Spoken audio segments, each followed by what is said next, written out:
Here's how to fix it. Solution 1. Install latest DirectX.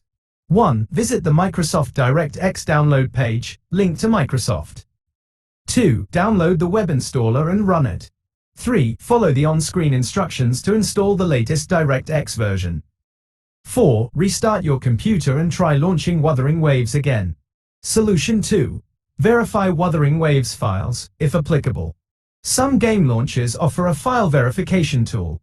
Use it to scan for missing or corrupt game files related to DirectX and download replacements if necessary. E.g., Steam verify integrity of game files. If the above solutions don't work, proceed with caution. Not recommended, unless necessary. Download D3 decompiler_43 link to .dll. 1. Downloading DLL files from untrusted sources can be risky. Only download from official or well-vetted websites.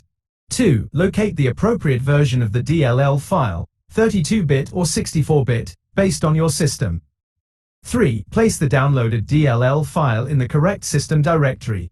32-bit Windows, C Windows, System 32 64-bit Windows, C Windows, SysWow 64.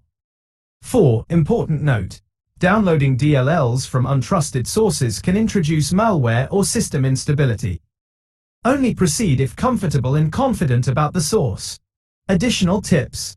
Ensure your graphics card drivers are up to date. Outdated drivers can sometimes cause DLL errors. Check the Wuthering Waves system requirements. Not meeting minimum requirements might lead to compatibility issues. If none of these solutions work, consider contacting Wuthering Waves support for further assistance.